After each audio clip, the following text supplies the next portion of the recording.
Do you know what's bread, bro? Funerals. Bro, don't even get funerals. Funerals are peak. Brother. Especially when there's multiple people dying now. Brother. It's not just one death. Brother. Do you know how real this is that he's saying? I know this. Anything that requires you to go to the house of the Lord for some strange reason costs a lot of money. Christenings, funerals, weddings. These things are expensive. Can I tell you what? need to answer some questions. Can I tell you, enough people are dying and putting their loved ones in shit street through their death, you know? No, it's peak. It's mad. My mum, she used to say something to me that I used to absolutely hate. But as I've got older, I've understood how much of a G thing it actually is. She always had, not so much anymore because I know the thing in it, but she'd always say to me, if anything's to happen to me, this is there, that's there. This is worth this. This is the account for that. This is the thing for here. And it's like, I used to hate, at first, when she used to say it to me, I used to just not even listen. I hated it because the thought of my mum not being here is just a mad thing to me, even now. But when the penny dropped here is when my granddad died. So imagine my granddad, there was bare things going on at the time. Her husband, which is my stepdad, he was dying, Then his mum died while he was dying. And then my mum's dad died. So my granddad died, So while all this was going on, while she's having to like grieve her mother-in-law, also grieve the fact that her best friend, her husband, is dying and is inevitably going to die, which he ended up dying the month after her dad. Her dad died. So she had all of these things going on. And then on top of that, my granddad just did not have not one single thing in order. So my mum, in the midst of doing all of this grieving, she's having to work out this and that and pay for this and do this or whatever. And one day she was on the floor, she's sitting on the floor, she was crying, she was doing some stuff. And she was like, this is why I tell you this, because it will be difficult the day that it happens, but at least it will be a simple process. Like you just do this and whatever. And that way it's fine. So it's like, it's a tough conversation to have, but listen, let me tell you something. If you got a little bit of bread, big and serious, pay for your funeral. Brother, I put it like this. R.I.P. is rest in peace. There is no peace. It stinks over there. Pay for your funeral. But a lot of life insurance, dog. Life insurance. That's the next thing. I don't have that though. Go get life insurance, man. I need to get that. I don't have that. I'm meant to be sorting that out really and truly, but life insurance, work insurance. I got a pension. Work insurance is important. You got a pension? Pension very important. Mm-hmm. Bro, I only know these things because my manager is let's not get into the isms and schisms, but my manager's a good guy. Right. Yeah. I hear that. Who cares about man? Yes. And comes from a good background. Yeah. So he sat me down and said, brother, this is what I'm doing. So you should do this. Yeah. If I didn't have that guidance, I'll actually know nothing, bro. Do you know why it's important for you as well now that you have that information to like pass it on? 100%. Pass it back? Because where we grew up, in the environment that we grew up in, those were just not conversations that we were having. And even now, still, we don't really, I think, people in that environment have those type of conversations. It's important though. Big man, you're having conversations on how we get into next week. Exactly. That's true. Do you know how far the pension is? We can only have them types of conversations now because we're making them types of money. So everything's timing. That's true. As harsh as it sounds, sometimes you just got to deal with your reality. So everything's timing. But you got to start. You got to start when with the pension thing. I did an advert for pensions and didn't have government. And didn't have one. No, I did have one. Okay. I did, which was good because they asked me their questions. But the government asked me to. So I did a government ad. The government have like certain P's that they put aside to advertise certain initiatives, and I did one for the pensions. It's called Pension Attention. I made a rap about pensions. It was very random. But when I was doing it, random raps, man. I do a lot of random things. But when I did it, what was jokes is that I'm going around having conversations with the man. They're like, yeah, man's not gonna do that. I'm like, gee, you don't have to put 10 racks a month aside. Could be a bills. That bills will be 12 bills by the end of the year. Then next year, you got a little percentage on that now. You got 10% on that. So that 12 bills now, you got 120 on top of that 12 bills. Now that's 1320 plus the 12 bills again. It's going to add up. After 20 years now, you got a little something. Yeah. Then there's all these tax implementations. You can withdraw XYZ when you're 50. You can Right. So sometimes we look at these things and we think, man has to make XYZ to be able to start that conversation. But sometimes you just need to get ahead of it. You know? Some man just be thinking, we're going to make so much bread, pension's not a problem. And I respect them. That's not real, bruv. But I respect those. There are some man that pension's not a problem. No, I rate that. There are some man. In the UK? But G, if you touch 55, yeah, pension is great. Yeah. You can withdraw 25% of that one time, bam, tax free. That's you. And do you know why as well? Because, and I say this obviously with all of the love in the world, so I hope no one gets offended by this, yeah. But there are certain people within my family that I look at and they inspire me. They inspire me because I don't want to be nothing like that. Unfortunately, I just don't have a pension. No. It's just certain the mindset of, and I don't blame them for it because of a different time and like it's very nuanced, isn't it? Yeah, and some things were just out of ignorance or whatever. But now I look at that and I think I really don't want to be that age on that. So what can I do to not be that? What are the things that I have to put in place to not be that? I just don't want to. That's a nightmare for me. Do you know what? Yeah, that's perspective. And remember, I was saying to you today. That's a perspective I was thinking about today. Yeah, that's crazy. I like that. And it's crazy. Like I was like, rah. I gotta thank Tigo because he kind of woke me up. And it was like understanding the difference here throughout this whole journey and this whole YouTube thing of financial opportunity with a genuine work, and actually understanding like what it all is. Because it's like at the start when I was doing all of this, yeah, there's a level of attention I was getting. I couldn't see the difference between who's saying, poet, I rate you, I want to work with you, and who's saying, poet, we can make some money out of you. I couldn't see the difference because it was all happening at the same time. Yeah, that's true. So then like during Copper 90, I'd get a lot of attention. And I don't just necessarily mean from like companies. I mean from like rappers. I mean from like other YouTubers. Like loads of people would give me loads of attention. But I couldn't see what was, I watch Poet, I like Poet, and he's popular. He's could be part of me progressing. Like I can use him to get somewhere. Like I couldn't see the difference. Then I would say post Copa, post Poem Vuj, the level of attention in certain areas is not as high. So then you see more of Wagwan, I love Poet for who he is, and then like less of the popular side of things. But then your impression of them was that they were your guys, but they're not your guys. So then you become bitter towards that side and maybe show this side a bit too much love. Right. Then on the other side of it where I am right now is that resentment of it's now become like, oh shit, like that's just what it is. Like in this working field, there are people that look at you as a financial opportunity and you need them. I can't act like you don't, but you have to understand their purpose, and you yourself can't think more of the situation. And then the people that genuinely are fucking with you because they rate your idea or they rate you, those are the people that you shouldn't be so, oh my God, thank you. You should just understand the purpose of that job, and the way to repay them is to always work consistently with them at a high level.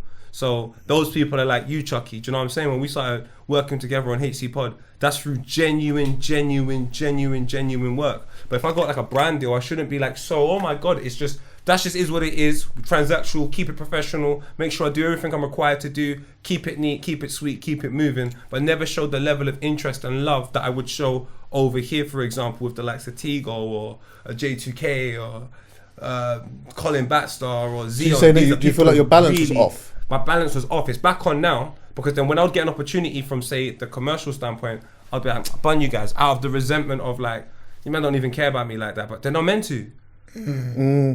But that only happened the other day when Tigo presented something to me, and I was like, nah, I'm over that Tigo's a poet, wake up, man. Like, just like, allow it, so I can just allow it. And then I was like, 15 minutes after that, I came off the phone, I was like, Ross, perspective is crazy. What's your balance like in that sense? I feel like my journey's different to Paul's, but there's definitely a lot of similarities. I feel like coming up, I had all the resentment. I come from the grime world. So the grime world's very watchy. Like nah, but you know what I'm saying. I'm joking, you know, it's very watchy. It's very, my man's doing this, you're doing this, he's got the show for this, you got booked for that, I got booked for this. Like I did a grime rave yesterday.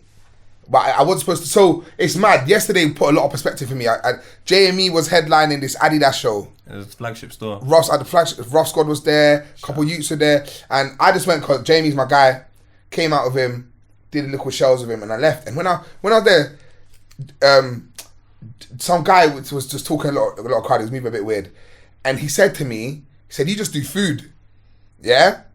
I was like, "Yeah, I do food." But then when I shut it down, I got Will, went mad, gas him, and I said, "Someone just said I just do food, bloody damn." And then I showed it, and then I left. And when I walked off, I was like to my boy, "This used to be man's world. This is all man had." Yeah. So when I left it, I was like, I'm going to leave this and go do other things. But the people in that world, that is their whole thing. And I think in terms of my balance, what I've realised is that I used to do a lot of stuff that was for my soul, for me to love. Now I do a lot of stuff. I love food, I love my job, I love presenting. But I also do a lot of stuff that isn't what I love. Like when I do ads and XYZ, so the commercial stuff, when people are doing stuff, I have to do it for bread. But the energy man puts into it has to be, it's very different to when I'm on the grime stage shelling with JME, because that's that's what I love. Yeah. But finding that balance of doing the commercial stuff to the best of my ability, but also having the grime raves that man's able to go to, I was lost in it for a bit, because for a bit I weren't doing anything I love. I was only doing stuff for bread. You only see man posting #ad. And I had to check myself for a bit, chat to my management and tell them, we gotta have a balance, bro. We can't just chase bread. Obviously they say hit the iron when it's hot. And I gotta take my opportunities while they're there. I got bills to pay. But at the same time, human Vuja's energy is really important to me, because there's sometimes I'll link you, man, and you man just be like, man, all of this, bro. Man just trying to be happy. Especially Vuj, like Vuj, I'll be linking him, yo, let's do it. Yo, do you know what, I got an idea to do this? And he's like, I just wanna go to a match. Do you know what I mean? And sometimes I'm like, Rad, I don't feel like that. I don't have that. I just want to do the happiness. Sometimes I think about the chop.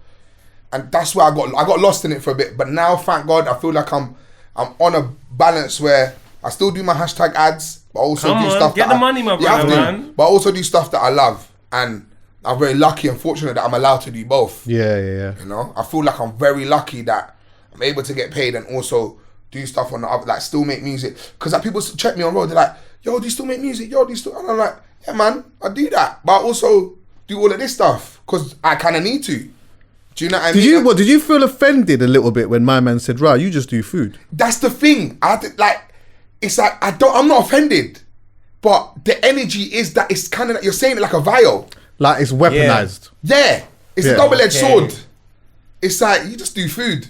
You're not angry at what he said, but you're angry by the intent behind it. So then that makes it an issue. If someone innocently said, "Oh, but you just do food," you'd be like, "No, I'll show you this," and then they would have changed the perspective. Like, "Oh shit!" But when a man's throwing it at you in your face, like, you just do food. I think the narrative behind it, because I've had it a lot of times. Man try to use it as a diss to man. A lot of the times is what I think the narrative behind it is that music didn't do what I wanted it to do, so you had to go do this. And that's not the thing. Music let me be able to do this. Chat to them. Do you know what I'm saying? If it wasn't for the radio, the shellings, all these things, I wouldn't have had any of the confidence to be able to go and do live telly or have my own show or do all these things. But Chat to them. To some people, they see it as you failed in that craft, so now you've had to go and do this craft. And one is a bit more commendable in people's eyes. It's more commendable to be the hottest artist than to be the hottest TV chef. Because they like TV chefs ain't getting all the All-Star. I'll tell you that for free. One thing they don't understand. And do you know what I'm saying? One thing they should understand is like it's just markets, isn't it? There's a smaller market there. So to be the biggest within this, it's not the same amount of time that you put into, and there's not the same amount of rewards that you get from being the biggest in being the biggest chef, for example. Yeah, hundreds. But it doesn't mean that you undervalue or underplay the achievements of like a Cruz Leon in grime. Like if you become into hard, you're cold for that. And you know what? You're cold as well. It's just that because of the way people look at things within like society, status and all of that, it's like, but your status over here overall generally makes you a higher person. If you're the higher person in grime, you don't have that sort of status. And it's just like, who cares? Who cares, bro? Like, I rate what you do in food. I rate what you do in grime. And anybody that uses any of those to weaponize themselves, cause you just gotta, take that finger and point it out to you and ask yourself, what are you doing? You gotta dance a yard. Right. Do you know what's funny about that though? I'll tell you what is funny about that. It's like the parallels of like how we would see things over here to like how they might see things in the Caribbean. Because if there's one thing that like Caribbean men are prideful on, is being a good cook. Yes. Yeah. Especially Jamaican men. Yeah. Every Jamaican man believes he is the wicked man cook. Best. Every one of them. They'll go swim Every in the single ocean, one of them get the believes. fish and Yeah, eat exactly. the proper- And you will hear the undertones in it, even when you hear them talking amongst each other. It might be like, oh yeah, that tastes good or whatever, but it will always be followed with, I can cook the wickedest. Yeah, You know what I'm saying? come And followed on. by, you know what I'm saying? Here it's different, isn't it? It's like, being able to cook is a good thing to be able to do, but like being seen as a chef is, the parallels between being an artist and being a chef is like so far apart. Yeah, the coolness factor is very different. Yeah, But yeah, that equivalent exists in grime. So I remember the Channel E era, which I say is my favorite because of the way people viewed skill level. Like you could have DJ Ironic, and he could be the most popular on Channel U. But if Kano took Mike or something like that, and he didn't have a song that was parallel with whatever DJ, no disrespect to DJ Ironic, killed it, but no one cared. If you can't hold the mic and shell for like 5 minutes, no one cares that your song's popping. Like nobody cares. You're never gonna have the respect that someone can get, like it gets from holding mic and going crazy. So I kind of, within this what it is right now, I do miss that, but I understand, without blabbering on for too long, that when you have a skill like Big Zoo has in the ability to spit, it's a much, I feel anyway, it's a much smaller demographic of people that do it, so there's less people that understand how you have to be that good. In comparison to a chef, I feel like there is plenty more chefs that are very, very highly skilled and can have multiple conversations about how to make great food, but there's a smaller group of people that are wordsmiths like that can understand it, so that the general public would just be looking at it like, yeah, that's good, but my man makes a wicked cheeseburger. And there's nothing you can say about it. You know what I'm saying? There's nothing you can say about it. If that makes sense. 1,000,000%. It's, you know what's mad? I think one thing that's crazy is, obviously a good friend of mine is Mr. AJ Tracy, yeah? Yeah. Massive in music, yeah? Like we've both done crazy things in music, but he's absolutely done incredible things. And there was a long time on road, I used to get stopped on road and be like, they'd be like, you're AJ Tracy's boy, innit? I didn't get picked. And I used to be like, okay, that's a bit weird, but I'll do it. You get me? And then there became a time where man will be on road with Trace, and a family will walk past, and they're like, "Yo, Big Zoo the chef," and they'll give Trace the phone. And right. Like, can you take a pic? Right. And in my brain's going, y'all niggas don't know that's AJ Tracy. You're asking to take a picture of me. Yeah. That happened yesterday. It was outside Harrods, bag of builders doing some construction on Harrods. 3 of them come out. Big Zoo, let me get a pic. Mate, take a picture for us. Give Trace the phone. Right. And then Trace takes the pic. And I'm there like, this is so random. It's different worlds. You just shitting on AJ, my no nigga, way, man. No way. No. I retract the handshake. I ain't shitting on Trace. No, it's not. I ain't shitting on Trace. Fam, you support Tottenham. We're always going to get it's not that. It's not that. Chase is my brother, it's my family. But what I'm trying to say in that point is that Chase is known for music, and he's definitely known across the UK by a lot of people. But his demographic is very different to mine. 100. So when the humble white family are stopping me taking a picture, it's in moments like that I'm like, yo, this is random. And it's not just that, mad. It's when something's heightened, anything that's heightened and becomes popular, you can't avoid it. So you go on television, you go on the London Underground, there's a banner. You go on your phone, it's on your YouTube playlist, it's everything. Where AJ is a little bit quiet right now, he hasn't got that level of polarization. When he starts dropping music again, I'm sure it will happen. But at this moment, 100%. You're the guy, bro. Like, do you know where I'm coming from? And it just works in spells like that. Do you know what as well, though? It's like, there's so many different markets. That's what I'm saying. And that's why I think it is admirable to be able to tap into like other elements of your talents. So if you can do and leverage off them. 100%. So if you do this and you're cold at that and you cut through, but also that thing as you're cutting through opens up the doors for you to be able to do this because you've got a talent in doing that. And also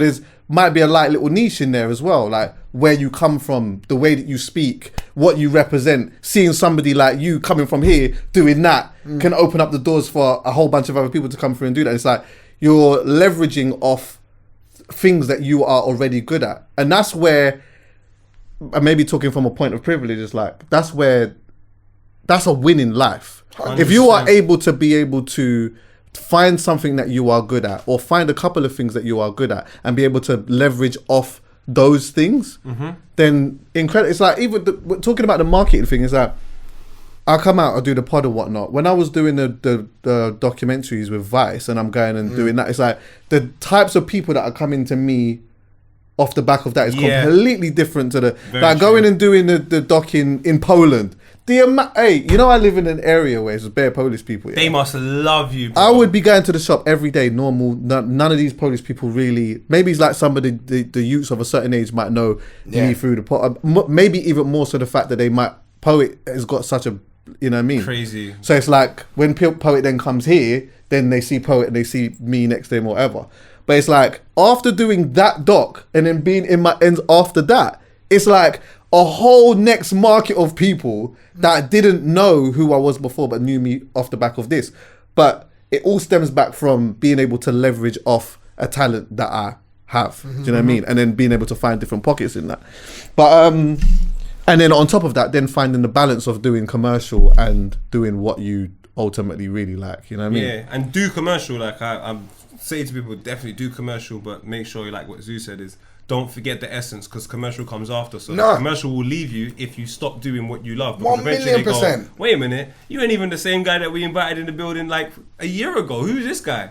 So then, And you'll lose the people as well. Yeah, you'll lose the people that made you what you are. Yeah. If you forget about them, when you're doing all that commercial stuff, who's gonna really back you? Facts. Do you know what I mean? Like I can't push a hashtag ad if I ain't got none of my fans supporting it. Yeah. And if I ain't giving my fans what they want, then they're just gonna turn around and not rock with me anymore. And I don't know, like I feel like going back to the thing I said about Chase, yeah. When the reason why it was such a it's happened over time, so it wasn't just a one thing. It was like it wasn't the first time. That's not the first time it happened yesterday. It's happened bare times. But the first few times it did happen. But what I'm saying is, the first few times it did happen, it was a spin for me, car. I've had people stop me and say, you're AJ Chasey's friend. Right. To go from that to asking him to hold the camera is very like, raw. Do you, let me ask you Do you know what I'm this. trying to say? Do you, when it first happened as people just knowing you through being a chef, yeah, how did it feel? Because even though that is a talent that you're good at and something that you've probably always done from a youth, man, learn how to cook when you was young or whatever, yeah, there must have been still the ego thing in your head of like, I'm a grime MC. 100%. It's reflected in the person that's stopping me, because it's like the person that's stopping me. You don't listen to crime. You're like an old white man. Yeah, so it's different. It's obviously, no generalization. Old white people listen to crime as well, but like it's the person that's stopping me.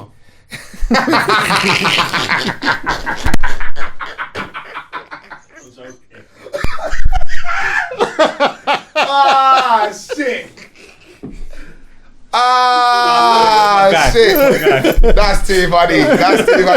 No, but obviously in the person that's stopping me, you can tell like you're not a grime fan. You're stopping me because you watch like Saturday Kitchen and that, and it's like at the moment it's like raw, because definitely I'm I want people to know me as a bars man. So at the first time it's kind of like the man will make a joke out of it, like yeah, big chef man, yeah. Do you know what I'm trying to say? But then over time, like you have to embrace it, and that's what I feel like I found myself doing, is embracing that people are gonna stop me for different things now. Some people might stop me and be like, Zoo, I love that freestyle you did, and then some people might stop me and be like, I love it when you was on League of Their Own, and I'm like, it's navigating that was quite tough at first, but then after time you kind of accept your roles, because there'll be times I'm out with Trace, a bag of youths that are from Dutch or on a flipping school trip, and they can't believe it's bro. They're going absolutely, oh my god, AJ Tracy, oh my god, you know what I'm saying? Going absolutely mental, and I'm the one holding the cam. What accent was that? I don't know, G. I just try. It's not Dutch. Oh my god, AJ Tracy. You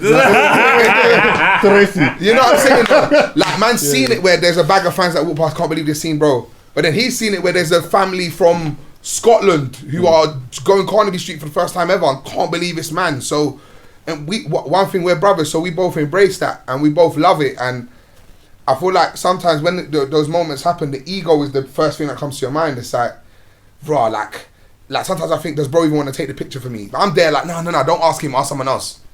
But that was like the first idea. But now it's like, nah, man, bro, take the pic because he wants to see man win. He's happy. Yeah, 100%. He's happy to see that for man. Yeah. But that concept, understanding that was a journey. Do you know what I'm trying to say? 100%. Yeah, the perspective 100%. journey is crazy. That we're both known in our fields what we do, but you might be the guy in their eyes, and I might be the guy in their eyes. Facts. But there was a long time where coming up in a lot of people's eyes, I was just bro's friend. Yeah. So that transition was quite interesting for me, and then now I feel like with like in terms of like the public and how people see me, it's crazy, car. Like I'm definitely a mixed race brother from the roads that speaks slang, but I get stopped by like grannies. Yeah, of course. Who I would think would cross the road when they see man, but actually want to hug man and give man a kiss on the cheek. Definitely would have never happened through grime music. Yeah. Talking about this Grime man. There is Grime grime. Logan Salmon.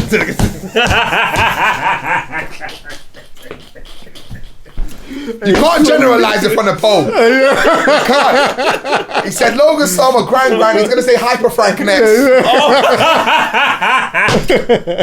My G's, you know, I love them, man. You gotta bust the random sometimes. I got grind, man. Come on. Big up grind. Flipping that, but yeah, Doing Sky ads. Okay. she's the coldest. But yeah, man. There's loads of different markets out there. You don't necessarily. They're different worlds to us, innit? Because they're not necessarily worlds that we would have been connected to growing up. But when you're cutting through, and the bigger you get in these fields, the more that you start to see how big. But then also, I'm not even going to turn it into this, by the way. So you know what I'm like. But I'm not turning it into this. But that is when you start understanding that. That's when you start understanding how fucked things are politically, and why sometimes when we're in our own world thinking that something's going to go this way, it's not going to go that way. Nah. Because we believe that way. When we say, let's say for example we're doing a vote or whatnot, and we're looking at the fact that it's going to swing in this direction, it's because we're in our own little bubble. Yeah. There is a whole Middle England Yep. Yeah. that see things so differently. 1,000,000%. Look at grind for Corbyn. Right then. I thought man was taking over the universe. Yes, exactly, because I that's thought, our world. Labour, we won, we're done, come on, it's not possible. And then bam, we lost. Do you know what? They would have been in Scunthorpe. They didn't know nothing about no grime for nothing, bro. I love that it's always Scunthorpe as well. It's Tiny Big up Tempest. Tiders. Yeah. Big up Tidy. But 1,000,000%, like, And Ivan Tony. bro, you cannot you can't discredit how different the UK is, bro. The UK, like, I do a lot of things where I talk about white people in a certain way. I talk about black people.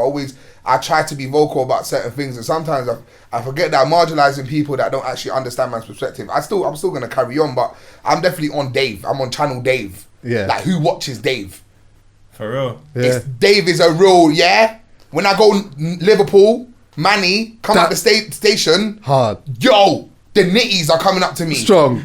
Like, yes. Strong. got Yeah, the yeah, knees yeah, on your yeah. side. On my life, nitties. Do you know why you need I'm to thinking, respect should I nitties? spud you? Oh, yeah. You know I will. Yes. And these nitties are Right. dedicated, you know. Big man They're thing. dedicated, and they're so distracted in their mind. If they're really paying attention to you, you're doing a lot for them at that Can I be point. honest with you? Big man thing. Being acknowledged by a nitty is sensational. That's Do you know love, how you're working? Brother, You are working. Like, if a nitty knows you, you are outside. a nitty. Oh my god, bro! That's one of the biggest compliments. I couldn't believe it. I'm joking now. It's one of the biggest compliments. A nitty comes out and says, "Oh, you're doing your bro." One nitty came up to me in Grove. Bro, I put an extra bounce in my step, bro. On my life. I swear down. You know what? Love for nitties, man. Do you know Yeah, what I'm man, saying? big them up, Changing man. the concept, fam. Holloway Road, a bag of them. No, but it's like when Cali, when bag you of see them. them, man, and you see the different type of people come up to me, I realise that it's way bigger. Like London, sometimes everything's so London-centric, and then when you open your eyes, you realise like there's a whole world out there, and being able to connect to them is a blessing, because man is from such a different world. Views are so different to what they might stand for, but because I talk to them through the medium of food, which is just like an essential in life, it's a bit different to how maybe when I was talking about, like, I was very like conscious in my music. I used to do a lot of music about society and life and freestyles, blaming the system for this and talking about racial prejudice. So being able to connect to people that might have not agreed with them views is important, because I feel like I'm breaking down Barriers. a stereotype. Yeah, 100. 100%. Especially when man's in a trackie, like clothing in telly is so important. It's such a weird concept, but if you watch telly, you see like most people match of the day, them and there, all them people. The only people that really have swag on telly is your Micah Richards and you might see a one. Too much credit. Okay, mate, you know what I mean though. Yeah, like, right, has a little something for no, his but age. he'll It's come age with a Tom appropriate. Brown and he'll come with the XYZ because you're not allowed to wear brands. Yeah. I know. So most man are in a plain shirt with some chinos. So when I come on now in my hoodie with my hat to the side and I got Gucci belt on, Chat to them. but I'm frying an egg. It's like, you know what? Maybe that brother that looks like that is actually, maybe he's quite normal. Maybe he's British. Right. He might be British. And I never used to see how important it was, but like, clothes are a big thing. Like, the way they gatekeep how man dresses on telly is crazy. Like, sometimes I want to wear my little whatever, and they're like, no, I can't wear that. Can you just wear the shirt, please? I'm like, no, I don't want to wear a shirt. I know why though, because they know who they're speaking to. So there's like, we know who we're speaking Well, to. that's why. so- Remember, I had a discrepancy with Holly. What's her name? Holly Willoughby. Yeah, I had a discrepancy. Oh, a and big she had one. No, because sometimes I'm like, she's a very, very attractive woman, yeah. Yeah, Holly's- But I'm like, I'm looking at some of the gums and I'm saying, what's going on? Why are they doing her like that? Why are they doing her like that? She's wearing these dresses the and that, granny looking like a things. 70-year-old, Yeah. a 70-year-old young woman. If Holly came She's here, looking like a buff 80-year-old. Holly, come here. Holly, come gasworks. You can. I'm like, why are they dealing with her like that? She should be wearing like a little trappy hoodie or something. Do you understand what I'm saying? Make her flex, man. Make her Yeah, man. Like, I don't go. but Before she's you go- she's cold. So that's what I'm saying. When I'm seeing like the buff 80-year-old thing, I'm saying this is just mad to me. But I understand it because you can't wear certain things or whatever. You can't wear brands or whatnot. Yeah, but look at I'm the just chicken saying, dealing countdown. Look at the chicken countdown.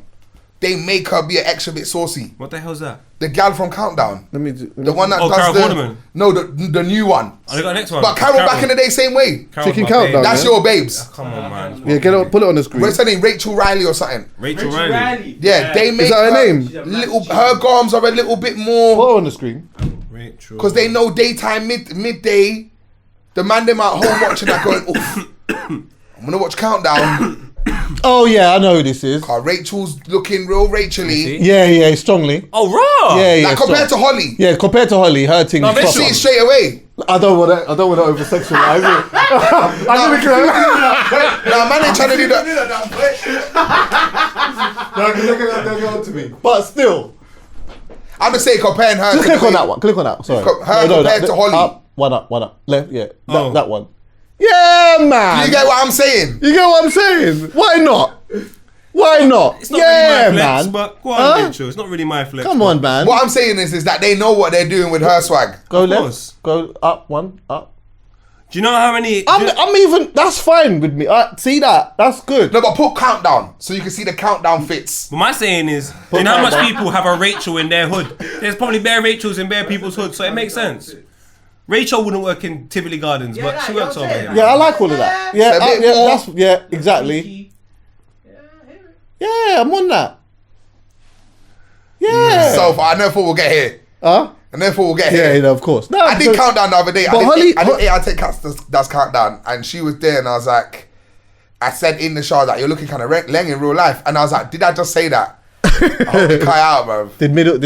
So it hasn't come out yet. It hasn't come out, but I definitely said that to her in real life. It was so jokes, bro. Middle England will either love it or hate it, Aye. or they'll politicize it. Nah, man, she's gang, man. They'll politicize it. This one's alright though. Go on, Rachel. Little peach something. Come on, I man. had to look for my thing because I couldn't really. She's like super quick. Is she, Yeah, she's cold. Cold with it. Cold. that's really attractive to Oxford. me, by the way.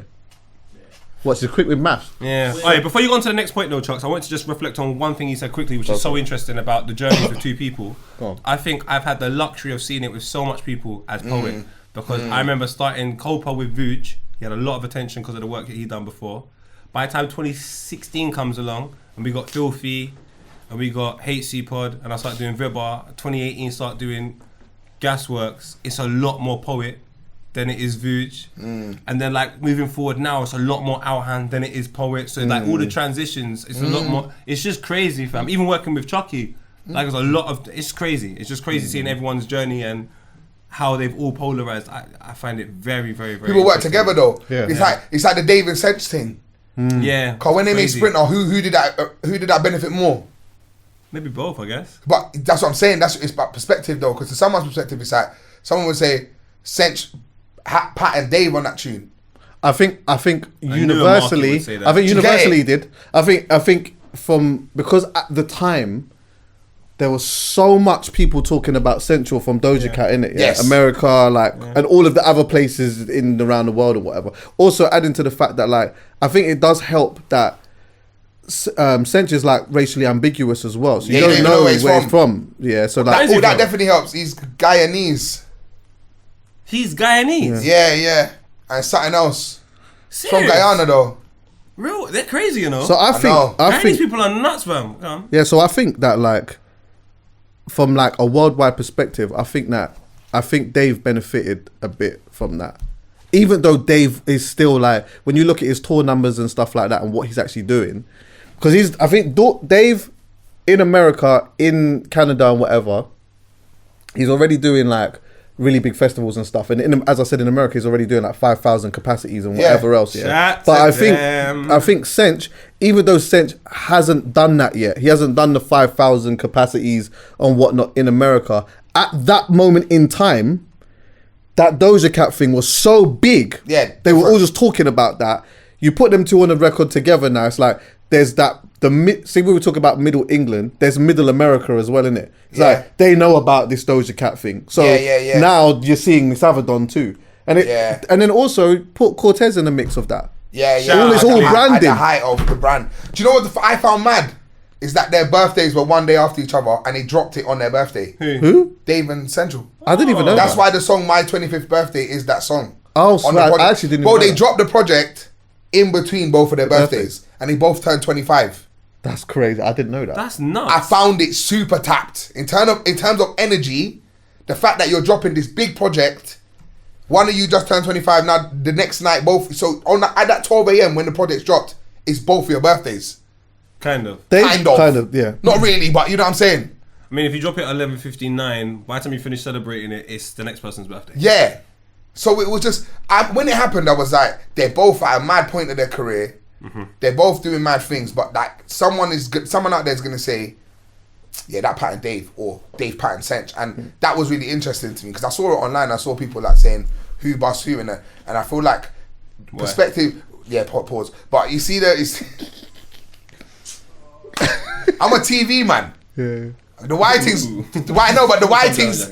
I'll tell you one story. Mm-hmm. Big Nasty came on my show, yeah, saying why for everything, yeah. Like we're cooking eggs, like why for the egg, everything. He's like why for the white bit of the egg. That can't go out. Gee, my editor, yeah, finished the show. I watched it. I'm dying. At the end, he's like to me, "What does why for that mean?" I explained it to him. He's gone. He's bugged. He's bugged differently. Yeah. He's like, "Oh my god, no." Because it's sent it to the lawyer. Ultimately, it's homophobia. Yes, and he's like, no. There's no way he has to change the whole show, take out all the wives, no wife for that in the program, and it's like obviously it comes to Jamaican culture. It's different to what people might see in a certain light. Explaining Jamaican culture to people that aren't from that background, sometimes they don't understand it. Of course. So sometimes they see it's more harm than what it actually is. But the white thing, hey, take it out, man. Take it out. Take it out, man. Also, just super quick as well. Yeah, Dave did that same thing with 20 to 1, by the way, with the song on the album. Yeah. By the time it got to 20 to 1, it was actually 20 to 1 when the album came out. He always does these mad little things, but like, I don't know. I feel like you were speaking about it earlier when you was talking about like having to work with people who are using you for your thing, that transaction, and sometimes not doing that, but then realizing that sometimes you have to use that. That's proper interesting to me because it's like sometimes I look at things and I'm like, you're benefiting from my relationship right now, but I'm also benefiting from it in a way. So I have to accept that you might be using me at this moment, but I kind of have to maybe not use it in a sense, but you have to be open to those kind of things because sometimes, as much as you feel like you're getting used, it might benefit you in a way. So sometimes letting go of that, sometimes turning away from all of that is detrimental to you. What do they say? If you can't be used, you're useless. Is it? Yeah. Hey, I'm not useless. I gone. No, you're not. Yeah. I hear that though. Someone might say you're useless though. Is it? Yeah, no. Anyway, conversation with yeah, this conversation we'll tell you afterwards. But terrible. Yeah, on a more serious note though, divert now. Let's have a conversation about the unfortunate situation that happened in Croydon. What was the name? What's the name of the Eliyanna? Is that her name? just get how do you say that? Eliyanna. Yeah. Eliyanna Adams. Woke up in the morning. And Andam. Yeah. Have you seen the receipts between you and one of his brethren? No. So just I don't know if that's real though. I'm just gonna give the context. Yeah, go ahead. Yeah. So like, obviously, they was on the way. She was on the way to school. The news just broke out anyway that a 15-year-old girl was stabbed in the neck on the way to school. It transpires that, well, the first part of it was that she knew the guy and it was like either a boyfriend or it was a situation that she had with this guy or whatnot. But it actually turns out that that wasn't the case. It was her friend. So he had roses for the friend, a letter or whatever.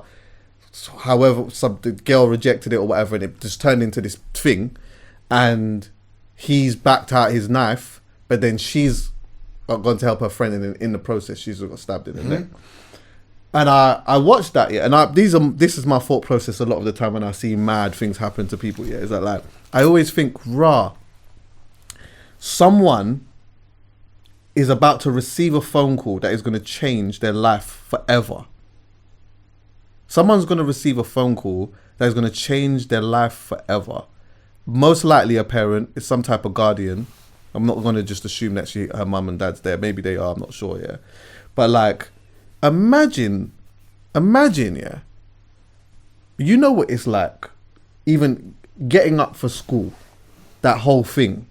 Enough times, like, I would get up reluctantly for school and my mum would shout at me. Like, hurry up. Like, why are you still in bed? Get up. I don't really want to go to school. I want to lay in bed. I've been up late night, whatever. Anyway, I eventually get up. I get ready, have something to eat or whatever. I go to school and maybe 45 minutes later, my mum would get a phone call saying I've died. Like, it's just absolutely, it's mad.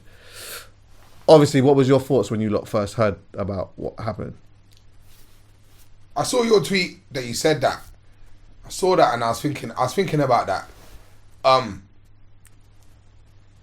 I saw something online about the receipts, about someone saying there's the receipts of him telling his brethren he did it. But I don't know if it's real. What do you mean? But apparently there's some receipts of him messaging his friend saying he stabbed her in the throat, and how him and his friend having a back-to-back conversation. But I don't know if that's real. But I think, for me, it's very interesting seeing the reaction online. I used to be a youth worker, so I worked with young people. I studied youth work in uni. I didn't finish my course. I got to my second year, I dropped out. But I definitely believe that when I see the reaction online, I saw a lot of people's tweets going viral, talking about what they're blaming it on and X, Y, Z. And I feel like when these things happen, people definitely digress from the actual main point, is that it wasn't just one life loss, it was two. Because that youth's lost his life now. Whatever that youth was doing is done. He's going to jail. That's it. His trajectory of his life completely changed. What led that youth to carry that big nank on him? Why has he got a fat knife on him? Why has he got the heart to take away someone's life? That's nothing to do with these external factors that we're talking about. Yeah, it might be a percentage. But stabbing someone's different to shooting someone. Shooting someone, they're over there, you have to lay it off. Stabbing someone, you have to put the motion into them. It's super personal. The blood's going to touch your hand. That's not a normal thing. That's actually, to be willing to take someone's life, especially over a gal, over a relationship with a gal. It's not even an op or something. Someone that's done you dirty, someone that's taken your friend's life, which is it's not commendable, but is a bit more understandable. To go through that process, for me, it's a level of like, you're psycho, bro. And what's drawn you to get there? What's made you get to this point that you are able to do such an act? It's nothing to do with the shows you watched and the music you listen to and the social media influence. Nah, bro, it's a lack. It's deprivation in your life, bro. It's the lack of people around you, the guidance, the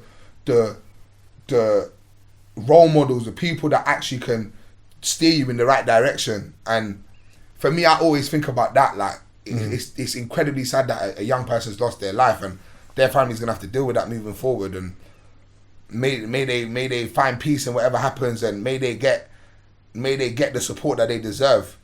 But if we're gonna start focusing on why these things happen, we've got to look at these youths that do these things. It's not because of these external factors, that it is because of them in a sense, yes, but the percentage of how that outweighs the reason why they did that is very low compared to the actual reason, which is because of poverty and lack of support, and the way the government treats like young people is, yeah, bro. For me, I said it, bro. We need to volunteer more, bro. More people need to volunteer their time. We should be forced to volunteer at least an hour of our time. If you're able, 1 hour of your time to your community, do something, give back. The more we give back, the less these things will happen. That's my angle, but yeah. I kind of like the volunteer thing still. Go on, Poe. So I just googled just want to see knife crime rate since like last year. It says murders involving a knife or a sharp instrument in England and Wales in the 12 months to March 2022. And it says this was the highest total since 1946. The total was 800. It's 282.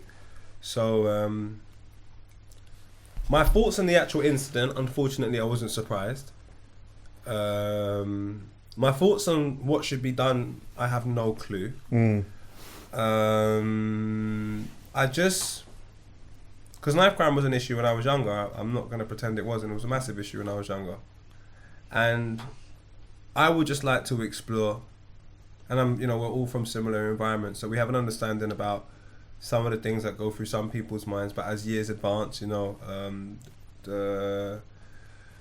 the issues that young people go through, they change quite consistently. So therefore, I couldn't tell you what the issues are right now, but I do want to know why the value for life is so low from the people being, carrying these knives and not only, like Zoo said, prepared to take somebody's life in the physical form where in which we are going to another funeral, but like you're jeopardizing your whole life as well. Like you don't even value your own life, and then you're bringing someone else into that sort of monstrosity. I just have I just really want to know why on that concept. I don't get it. Do I get in it? Do I understand the concept of road, like road where there's man at war with each other? Yes. Do I agree with it? No. But do I get it? Yes. But this type of killing here, my bro, like, this is wild. This is super, super, super wild.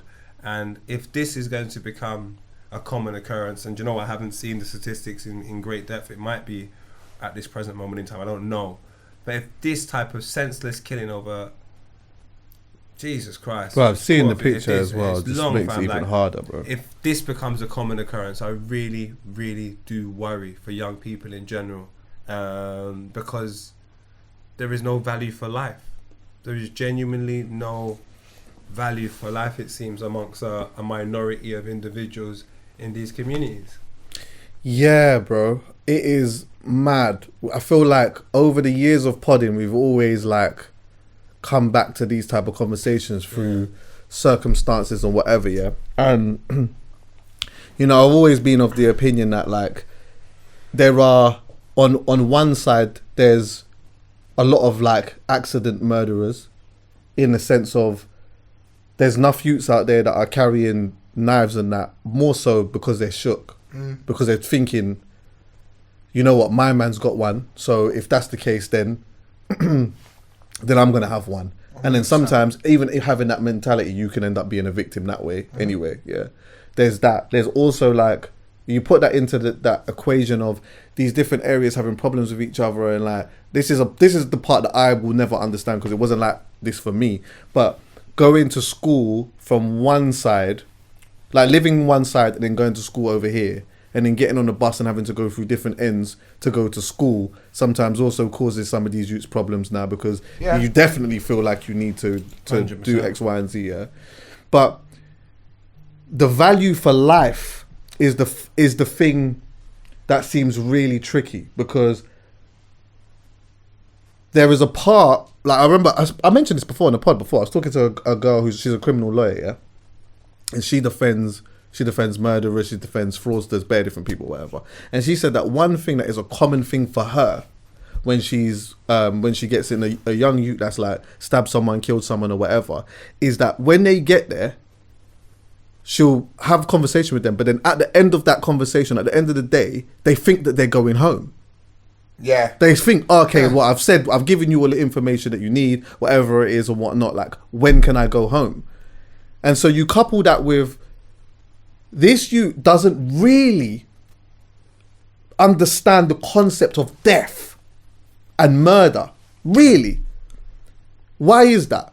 Like, how have we, what can we do more as a community to understand the severity of that? Because sometimes some people will sit and talk about it's the parents.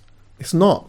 There are so many factors into growing a youth. So many. Yep, my mum was a sick parent, but the reality was when I went out on my estate and I was with my cousins or I was with this person or whatever, this is just what was going on. So I could be good at home. Enough times a parent comes on TV and says, "Can't be mine. Yeah, my kid was good. My kid did this and my kid was that." Yeah, because at home, of course, you had the kid a certain way, but outside, it becomes a whole different thing. There's a whole next level of things that is going on that we, or as a parent, you might not understand because time changes and that. But like, there seems to be maybe a small minority of them that don't understand really the concept of taking a life. It's just a normal thing. I'm angry, so I exert my anger a certain way. I do this, and then bam, that's it. Maybe I might go to jail, but I'll be in jail for a little bit, and I'll just come back outside. That's a big part of it. That's a big part of it. That people know if you do X, Y, Z, the bird equals X, Y, Z. So it's like if I sell drugs, I know if I get bagged, I can come out in a bit. So that's what I'm risking. But the I might be concept risking of the 5 time, years. the concept of time, though, do they have a concept of time? So you might say, oh yeah, like, well, if I do this, I'll get 5, 10, I'll go jail and I'll do a little bit of time. But the concept of that time, remember, when you deep it, yeah. There's other aspects of this that I'm going to get to, by the way. I'm just like covering this one section first. Understand this, like, this person has just lived here for 17 years. That's not even a long time, really, in regards to understanding the concept of time and things, and especially if death is a normality, people are like, this one died, and you replace this one as a number as well. Right, yeah, number, you get what I'm saying? It's 2, 1, with this, that. Like, the concept of it is taken away because it is seen a certain way. Does that make sense? Yeah, but this is where it becomes weird. This is where and I hope I don't offend or like disrespect anybody, but it's just through my understanding of just history in itself.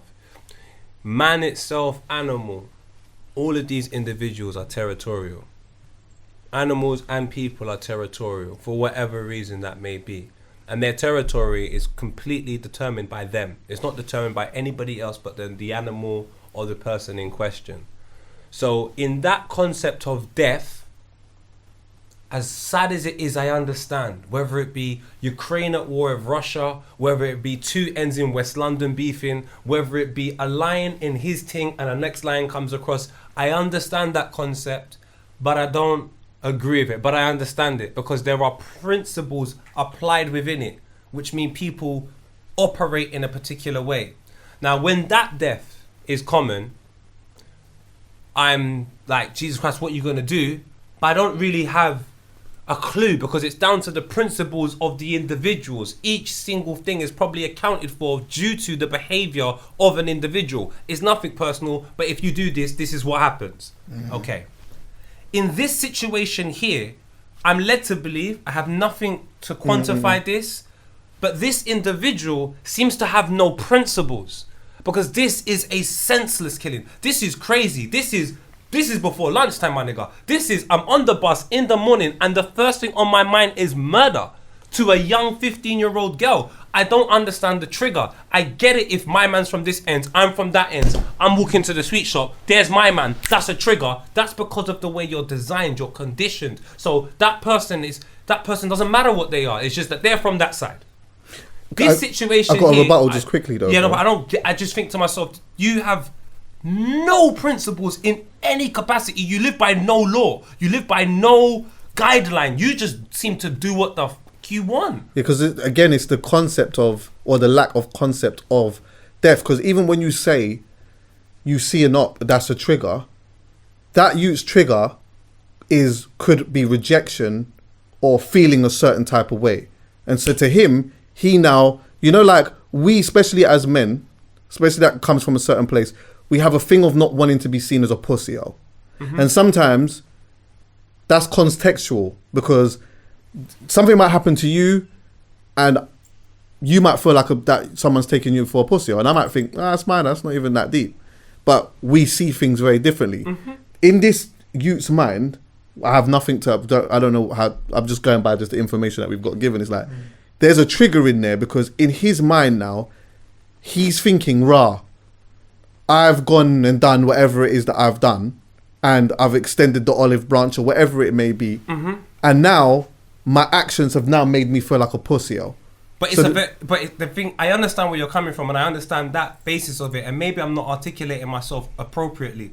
But like I said, when it comes to team on team, and I don't even mean to like label it like that, there is an understanding, because there's multiple examples in different fields where the same thing happens, but the way that it's branded, it's more acceptable.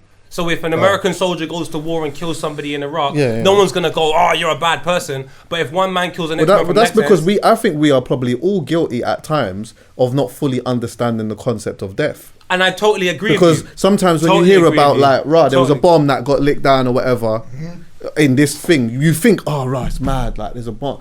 But remember, I've said on the pod bare times, imagine, I'm not going to divert too much. Imagine we just got a call right now saying 1,000 troops have landed in Oxford Street right now. Shooting up the place, doing a madness or whatnot. We would then see it differently, because we're involved. We're involved in We're it. involved. But when you're young, the concept of these things probably doesn't resonate the same way, because it's just like people are just doing stuff and it's just mad outside, and it probably has always been that way. But he's registered this a certain way and acted in a certain way, which is a big problem, because it's like, again, maybe it's the lack of understanding or the concept of death that people are not getting.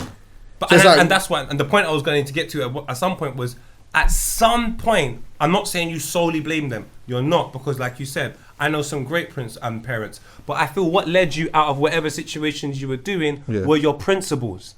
Your principles are your only guide in life. That's why you have people that are religious. They use their principle and their book of practice as a way to navigate them through life. Has the community lost elements of the principle? I genuinely believe they do. I believe that people keep bending religion to suit whatever they want to do because of nuance. I think people bend rules within working fields. They bend rules within grime. They bend rules within whatever it is to benefit them, that benefit that one individual. But I just believe the moment you do that, you've secluded yourself from the actual group you was a part of in the first place. And I think that's a danger. So when I take a look at this individual, again, I'm not condoning violence, I'm not condoning killing. But it's happened before I came. It's happened since I'm here, and it's going to happen afterwards. And the one type of killing that is very common since of all the dawn of time is that sort of war aspect of, I'm from that side, you're on that side. It happens in so many different facets. I don't even know how that's going to end. But this type of killing here, my friend, I couldn't name you 10, 20 people that I grew up with this type of mentality. Right. I couldn't name you one person. I couldn't name you 2 people with this type of mentality. But the other mentality I'm speaking about,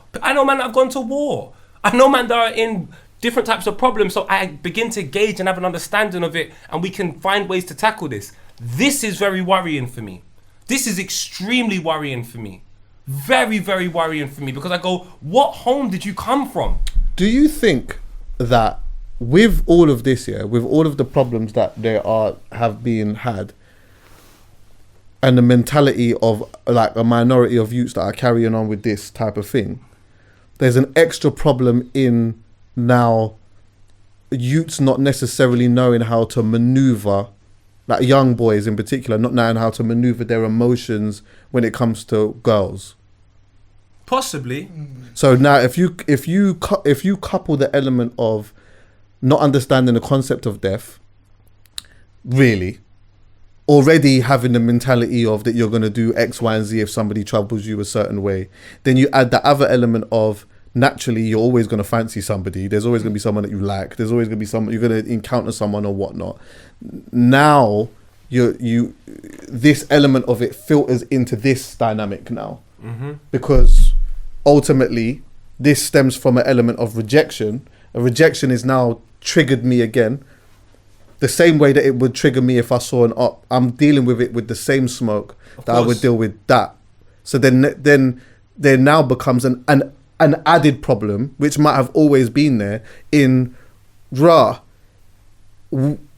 not understanding or knowing how to deal with rejection as a young boy. I think it's more the violation. It's when it's dealing with getting violated. When you get, especially in a public setting. Because if I violate you in front of others, the reaction's gonna be different to where if it was just me and you. Like, let me talk to you outside, big man. No, chat to me here. It's always gonna be different to if we actually just went outside. If we just went outside and had our convo, no one's watching. So the reaction's gonna be completely different to where if I have the problem with you in the function in front of everyone now I'm worrying, oh, she's watching, he's watching. Now I gotta do the big man thing because now everyone's watching. But maybe if I went outside, I might just blessed it with you. You might have shake hands and said, no, it's cool, it's done.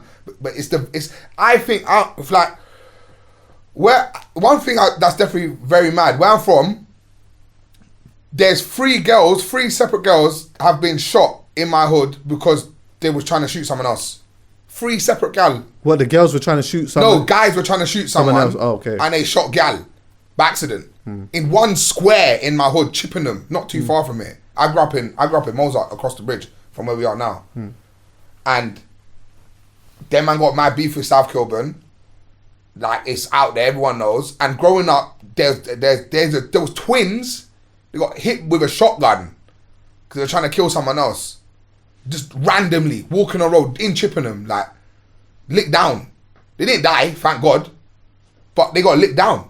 And I'll never, like, when I saw this, it made me think of that because it's like, what did them guys do? That guy did nothing. They're just walking around. It could have been my mum walking to the shop buying some meat or something. But what it is, you're definitely right in terms of the concept of death. I feel like young people don't understand the concept of death. But what I think what I think that young people are dealing with is the idea of being violated or being dealt with in a certain type of way, because where did they learn how to react to that violation? It's the people that are around them. Yeah, but then I'm like, where did you consume that content? I go back to the original thing I'm saying. When you see war on war, especially between guys, you've watched fucking 300, you've seen, I know it sounds silly, you've consumed so much content on television, it could be Top Boy, where you see that type of reaction to a violation, and people blame drill music on... More of it is your brethren. One second. People may blame drill for the things that they see in society now with the young people. My problem is this action.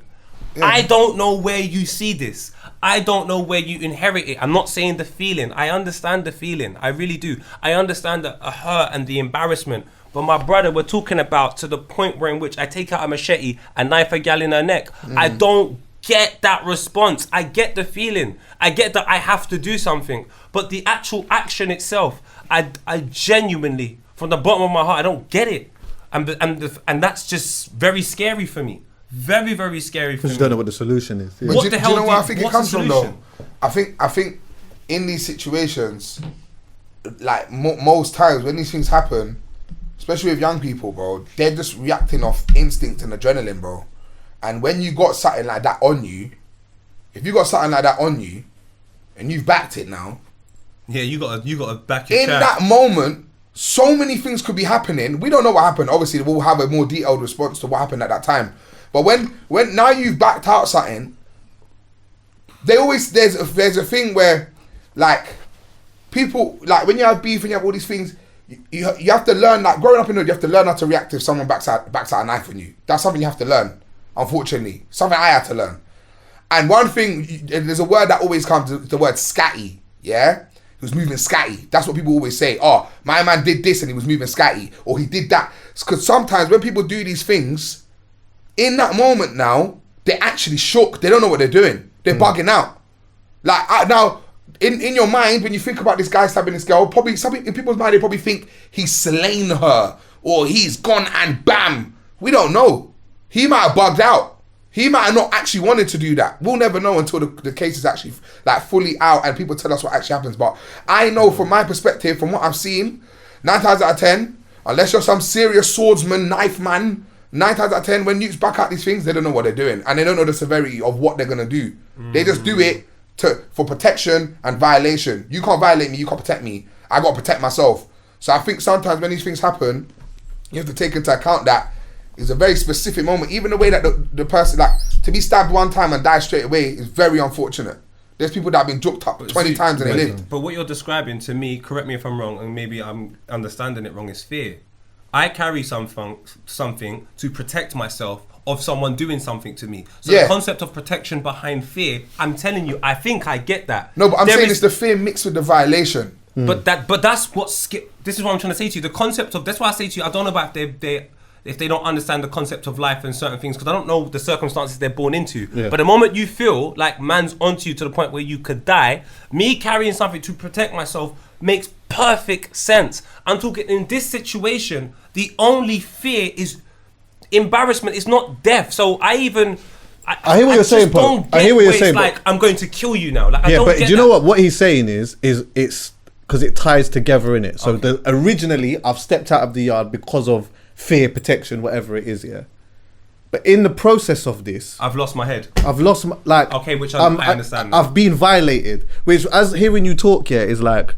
By the way, I don't have a solution, but I always feel like it's good when someone offers a solution, because sometimes, you know, people offer solutions, they shut them down or whatever, but at least someone's offering something. And I did see when you mentioned like the volunteer thing, that's I like that. the There's a conversation that could be had in that somewhere, yeah. And I think when you was talking, I was like, let's say there was something in regards to volunteering, and I'm going to also go back to something you told me on a pod time ago.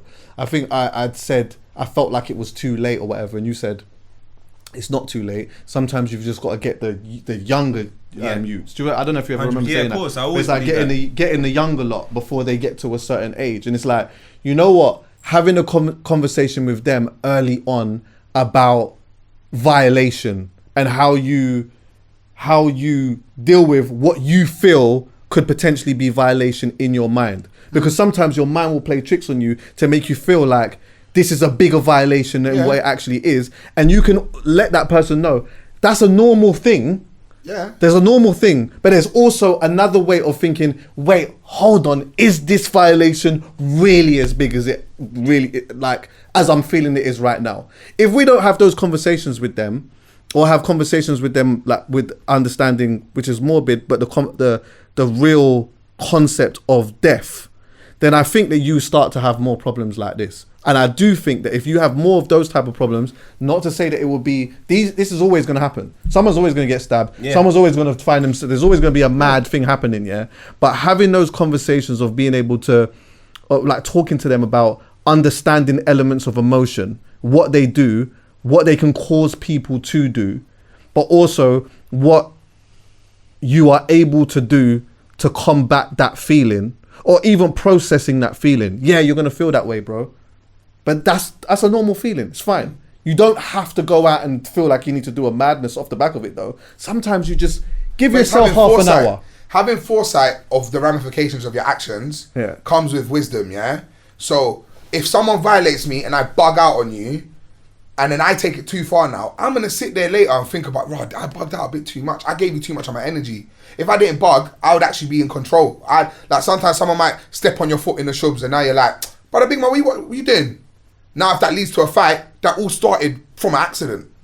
So it's having foresight. So my man steps on your crep and you go, lies, it's calm.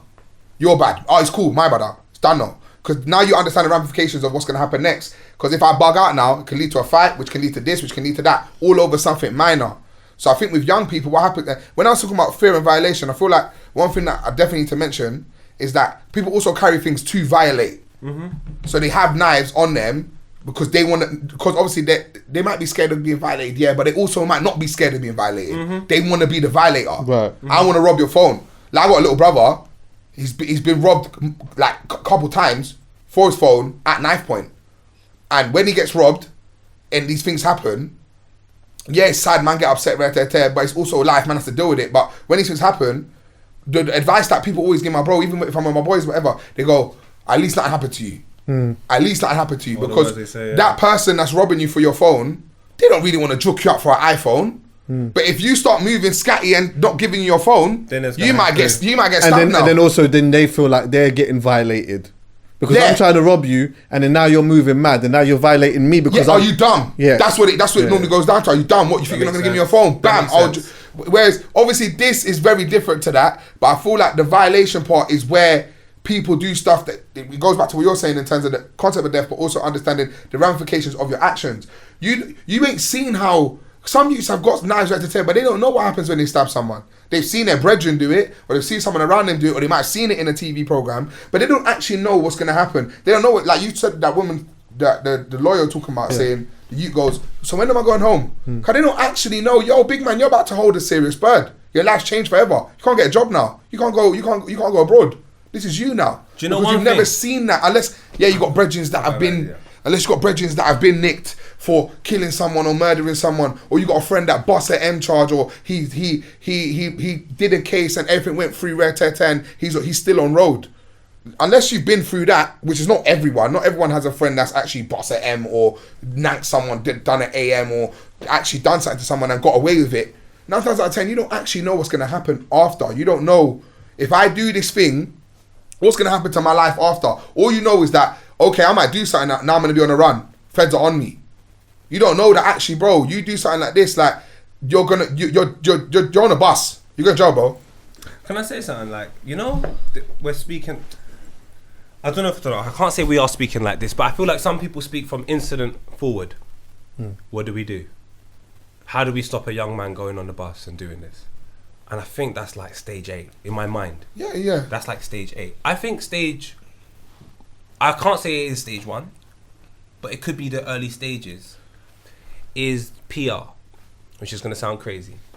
I think living in the hood has bad PR, and I fully understand why. And I think most people's entry point to the PR in this hood is through gangster rap, Top Boy, and all of these things. But I can't lie to you, I had some great times growing up. Of course. And I think the other individuals, some of the cool kids, some of us lot, our PR needs to try and outweigh some of that sort of negative PR. 100%. So you start seeing different approaches on day-to-day life like that. Because I think we have enough information and it's oversaturated about the stories of the problems within the hood. But then that creates a narrative and that creates a story and a concept in people's mindset. And I think that even affects the younger generation going forward. All they think about is all of these types of individuals that have potentially made their area popular. So you can only be like them to leave. And then you blame all of them people that are rappers for these people having that concept when they don't really know anybody else because they're not showing anybody else from a younger age. So I think it's down to the local councils and so on and so forth to actually investigate the success stories in their area. And if you've got an Idris Elba or a Big Zoo or whoever, you start implementing the alternative personalities from like the age of 10, just so it outweighs it by the time they're like 16, 17, that you have the gangster rappers that have made it out, but you might have the footballers that have made it out, you might have the chefs that have made it out, the podcast guys that have made it out, and it doesn't have to be so it was bad when I was younger. Like, not everyone's story was 100%. That. So I would prefer if somehow through local councils and schools and so on and so forth, we start presenting some of the success stories that have come from the hood and just present it in a different way. Yes, there would have been negative situations, but bro, I had some great times growing up, 100%. You know.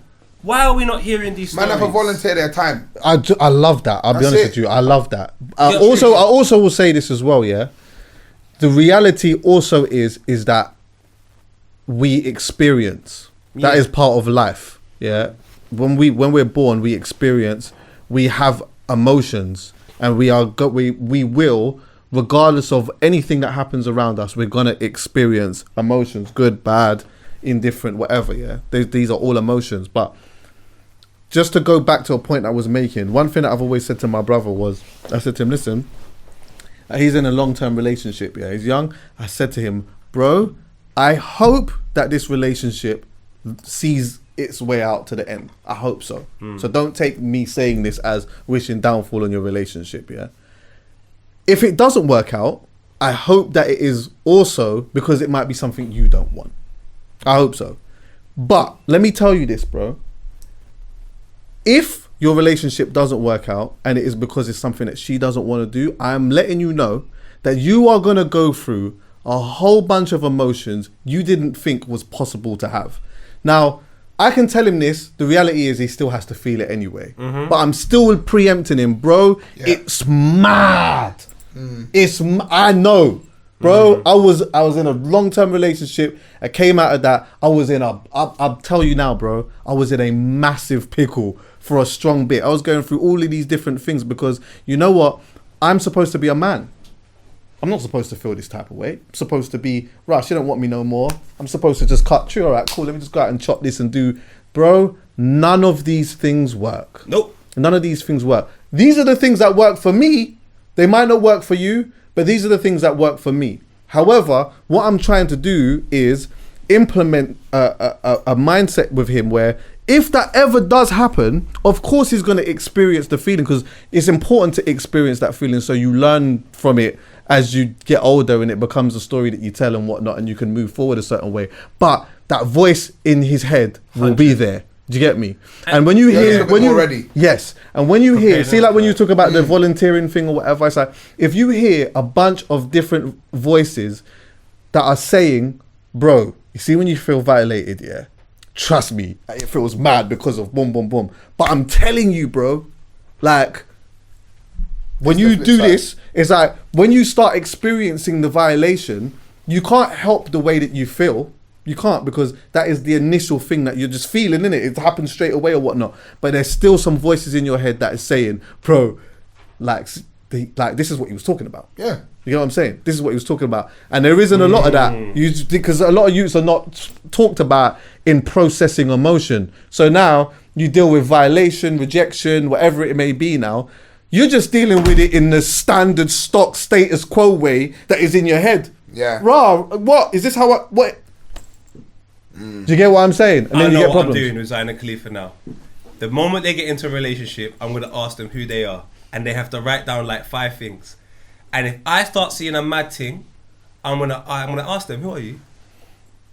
And I'm gonna ask them to write down 5 things. And if they don't correlate, I'm gonna say to them, "Until you figure out who you are, because this is who you are, I don't want to talk to you."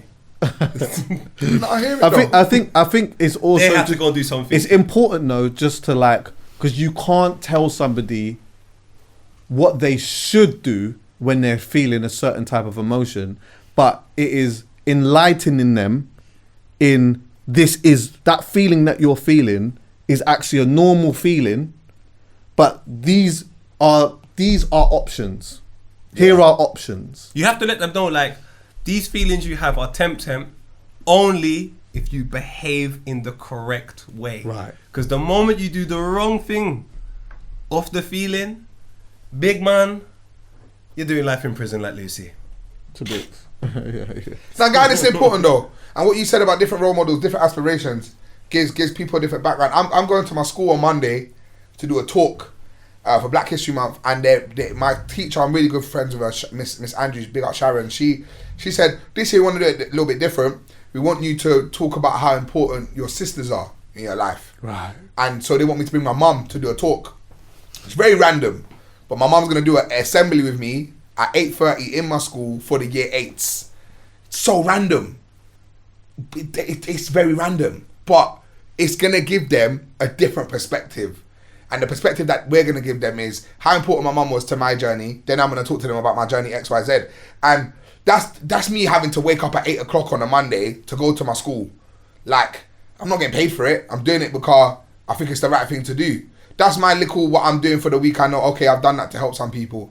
If everyone could turn around and just do a little pocket of something and the problem with volunteering and doing charity work is that you have to scream about it to make people know about it. But then when you do that, people are like, "Well, why are you telling us that you did it? You should just do it."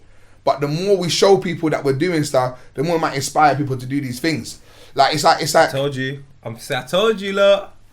Charity's got rubbish PR. Yeah, they got bad PR. Rolex is a charity. Look at the PR. I'm saying to you right now, bro.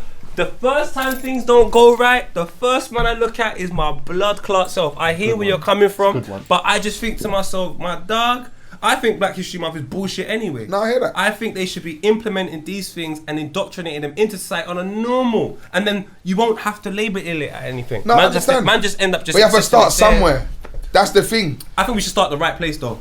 You start in the wrong place, you go in the wrong way, then you have to start all over again. You start in the right place, the only place you ever go is going forward. So I hear you, but that's just my personal opinion when it comes to something so important. No, it can't be centered down to a period of time if it affects me 12 months of the year.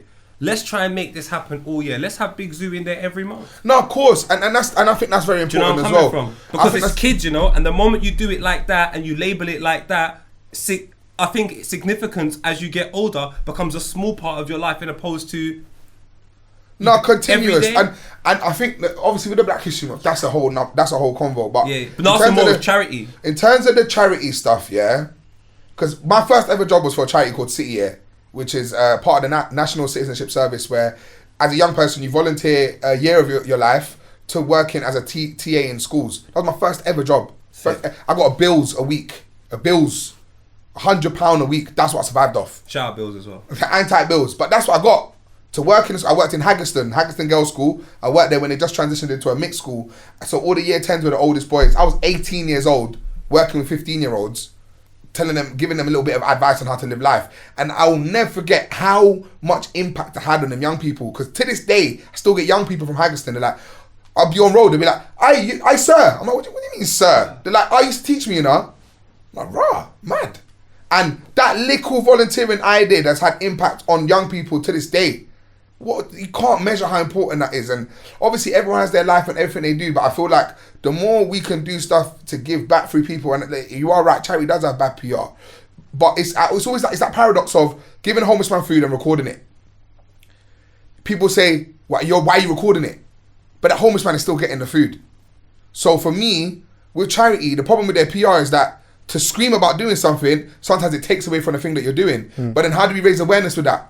How do I tell people to give food to homeless people while not making it look like I'm pitying this homeless man for giving him the food?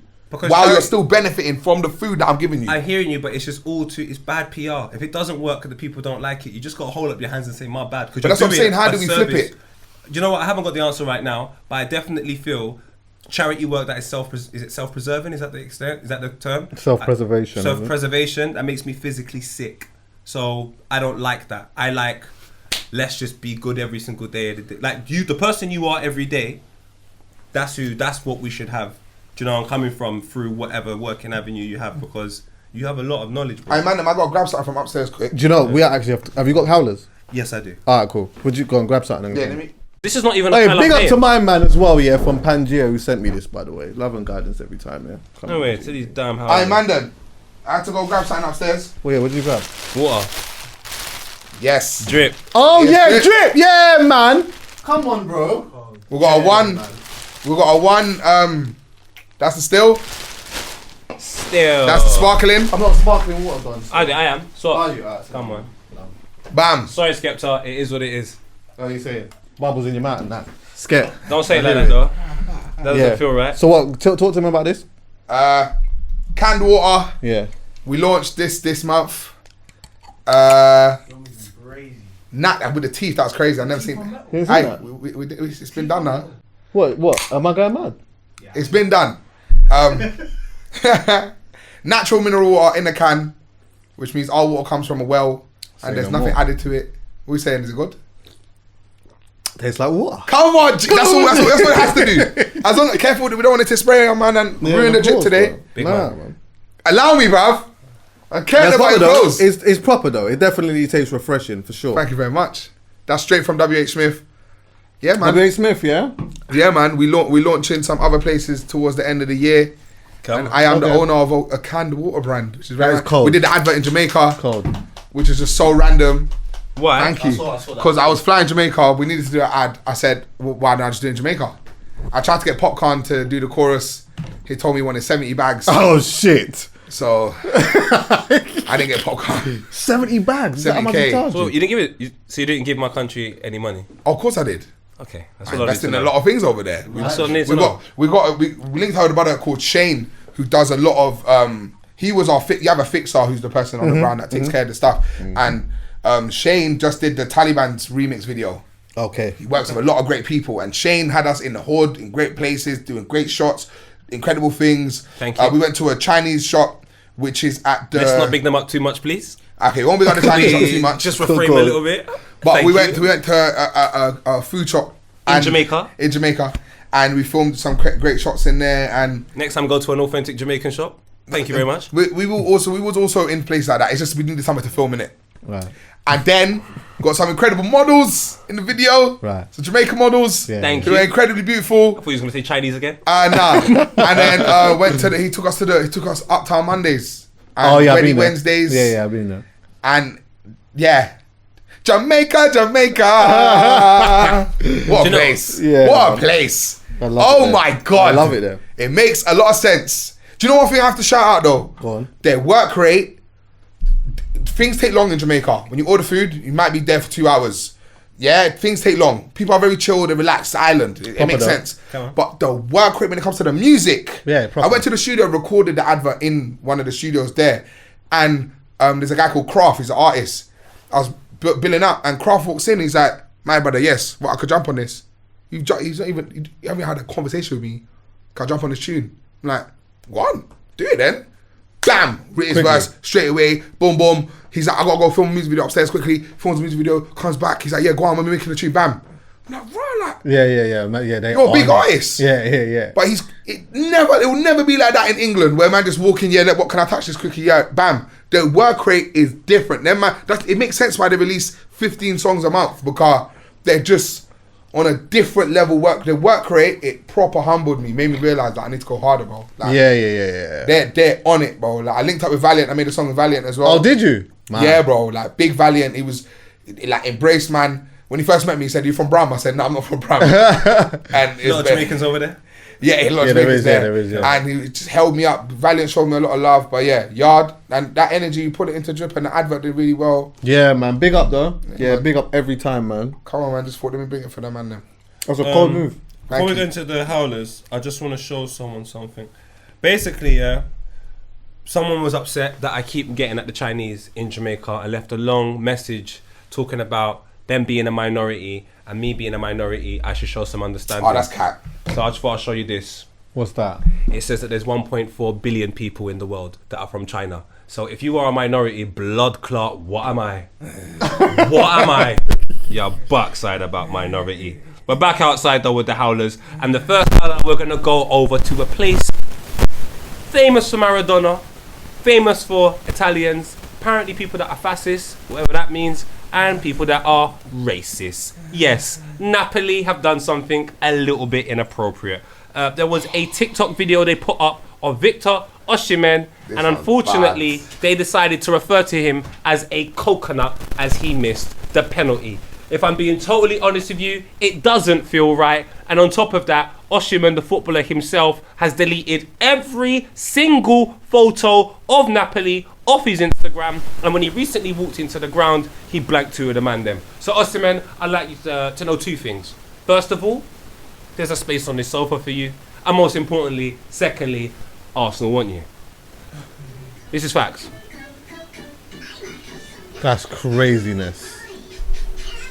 That's fucking craziness. How can your team, TikTok, put that up about you? Hold on a minute, that's on their TikTok. That's the Napoli yeah. TikTok. The official Napoli team done that about my brother Victor. Nigeria's finest. That is absolute fuckery. It stinks. It just stinks. And I think that the Italians are so indoctrinated in racism, they don't even know when they're being racist. No, that's and not I even. said, That's not even racist to them. brother, I said to the people them the other day, yeah, when they were doing blackface with Osimhen the other day and doing blackface on their dog, I said, you know what? They're creeping. They're putting their foot in. No piranhas bit the toes. Yeah. When they do something that slightly seems racist, you have to jump on it quickly so you don't get to coconut They're too on far. the TikTok. They're far gone over there, though. That's not even racist to them. But That's he was just- embracing some things that could be considered. So what you should do is just wipe everything clean. Listen, lads, I love the love, but this is my interpretation of love, and this is a bit confusing. So let's not go over here. This is what I feel. Napoli, Yeah. we might close you for 8 months. We might. Now let's go back to Jamaica, because the reason why I don't want you say the Chinese is because there's too much things in Jamaica that are not for Jamaicans, and this doesn't make sense to me. It just doesn't make sense to me because everything in England's for the English. So why is it they're making beaches in Jamaica that the Jamaicans can't access? Let's hear what a local Jamaican had to say about it.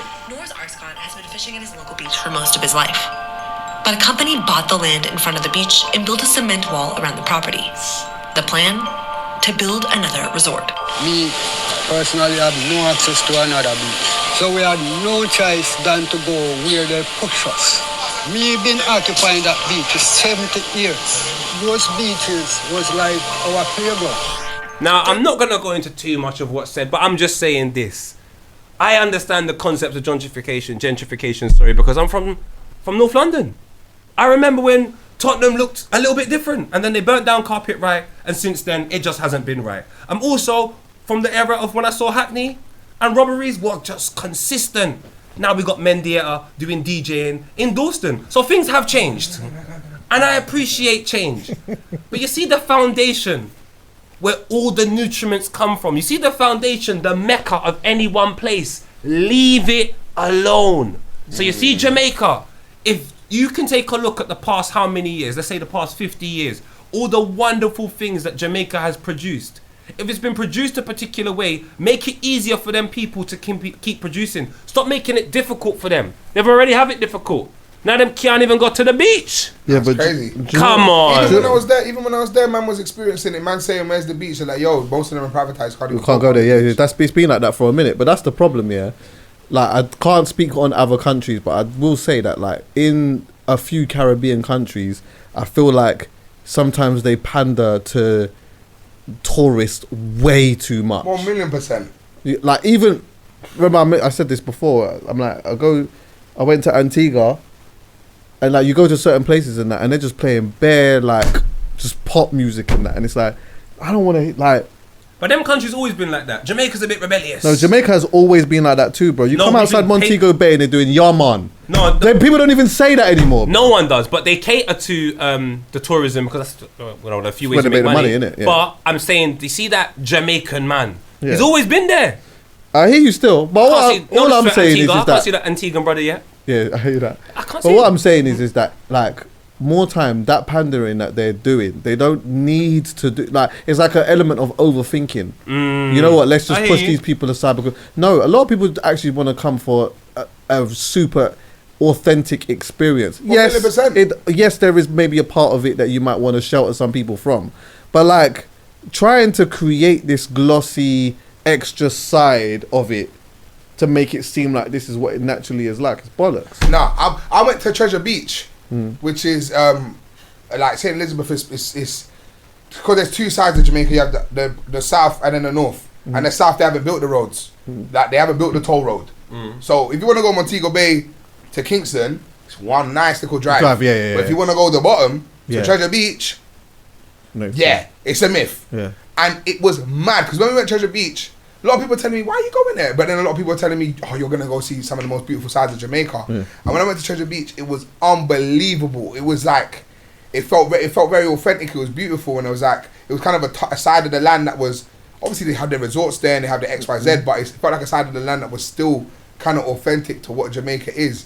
And then when I went to Montego Bay, it was very different. It was like very commercialized. Like I went to the big resort there and I'm there and like, I told my friends that, man, I don't want to stay in no resort. If I want to stay in a resort, I could just go Spain, bro. Man, come Jamaica to come see Jamaica. Do you know what I'm saying? But obviously people have to make their money. They got to do what they got to do. I'm from Sierra Leone, where the Chinese people have done a lot of crazy things over there in terms of like planting stuff and machinery and da-da-da-da-da. So I feel like these politicians, the people that run these countries, they're getting their pockets lined and they don't care about the people. Yeah, exactly. Bro. That is actually always the case. But I don't want to give bad PR to China because they are responsible for a great childhood. A lot of my toys were made in China. So I'm here to say I love them. Yeah. I do love them, but we just need to find that new balance. Nah, man, no, bruh.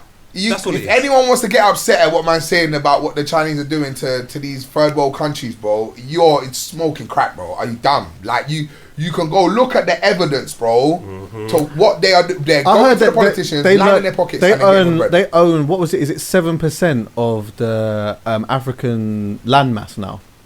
That's mad. Google that. That's mad. Yes, mental. Salone, I know it's happening, bruv. So you know what it is? The thing is, happening, bruv. You know what it is? This is a deeper conversation. It's a conversation for another day. It's that you can always just get these people, politicians, whoever's running whatever, you can get them with money. 1 million. Because it's like, for them, it benefits.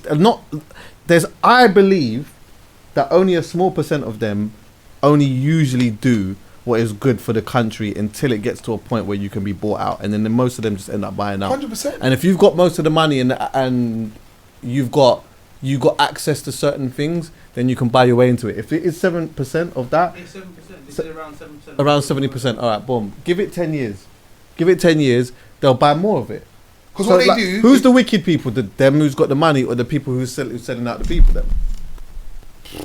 Maybe we should ask the next person we're speaking about, because she decided to try and sell out her own son. What does that mean?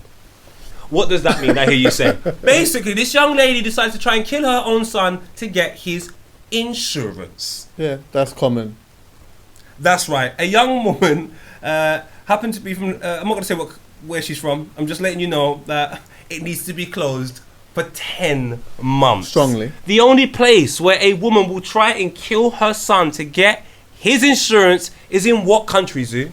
America. Because that's where it always happens. And every week, if I find another story next week, we extend it for a month. Right now, I want America closed for 10 months. Just have a revamp. Everything in life that goes... I even think heaven. I think heaven sometimes, God just goes, yo. Close the gates for a second. We just have to revamp the thing. Give it a little clean and everyone can come back in. So if heaven can do it, America can do it. Well, hell does it. I'm sure hell does it. So America definitely has to do it. They're just alike. So can we just please give it a revamp, a refresh, let it smell better. Give some of these homeless people some homes, because you got some big properties with nothing going in there. I've seen the docks in New York. Let's mix it up now. Let's give people homes. New York's some tapped. Bad. Let's not talk about Detroit in healthcare, because we can also sort it out right there. But one thing we can stop is mothers killing their sons Yeah, that's for crazy. their life insurance. It What's the doesn't top comment? feel right. That's from my boy Wax. Wax MTP, 10-side wax, anti-wax. You know the guy that got shot? No. Oh, sorry. Kill your child for money. This world is what? Finished. Yeah, Aye. So, but you know what? Great it's little mad. point there. Yeah. 6,000 likes. I know you felt good on that The one. world is not Yeah, finished, definitely.